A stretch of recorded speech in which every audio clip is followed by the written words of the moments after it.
సందేశం టైమ్స్. కాలిబాట నుంచి కార్ల వరకు, ఎడ్ల బండి నుంచి హెలికాప్టర్ వరకు మేడారం ప్రయాణం, భక్తులు హెలికాప్టర్ సేవలను వినియోగించుకోవాలి.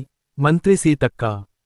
ములుగు జిల్లా మేడారంలోని సమ్మక్క సారలమ్మలను దర్శించుకునేందుకు వచ్చే భక్తులు హెలికాప్టర్ సేవలను సద్వినియోగం చేసుకోవాలని రాష్ట్ర పంచాయతీ రాజ్, గ్రామీణాభివృద్ధి, గ్రామీణ నీటి సరఫరా, మహిళా శిశు సంక్షేమ శాఖ మంత్రి దనసరి అనసూయ సీతక్క పిలుపునిచ్చారు.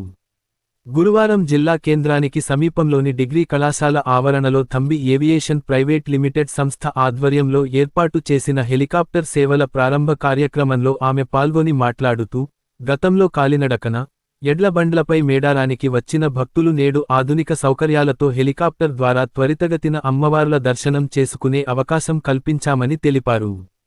రాష్ట్ర పర్యాటక శాఖ ఆధ్వర్యంలో హనుమకొండ జిల్లా కేంద్రం నుంచి మేడారం వరకు వెళ్లి తిరిగి వచ్చేలా ఒక్కొక్కరికి 31,000 రూపాయల టికెట్ ధరను, అలాగే మేడారం పరిసర ప్రాంతాల్లో విహారయాత్రకు 4,800 రూపాయల టికెట్ ధరను నిర్ణయించినట్లు వివరించారు. గతంలో మహాజాతరకు నామమాత్ర నిధులే కేటాయించారని, ప్రస్తుతం ప్రజాప్రభుత్వం అమ్మవారి గద్దెల పునరుద్ధరణతో పాటు అభివృద్ధి పనుల కోసం 251 కోట్ల రూపాయలను వెచ్చించిందని పేర్కొన్నారు. ఈ హెలికాప్టర్ సేవలు నేటి నుంచి ఈ నెల 31 వరకు కొనసాగుతాయని, గత 10 సంవత్సరాలుగా సేవలందిస్తున్న థంబి ఏవియేషన్ ప్రైవేట్ లిమిటెడ్ సంస్థ ఈ నిర్వహణను చేపడుతుందని తెలిపారు.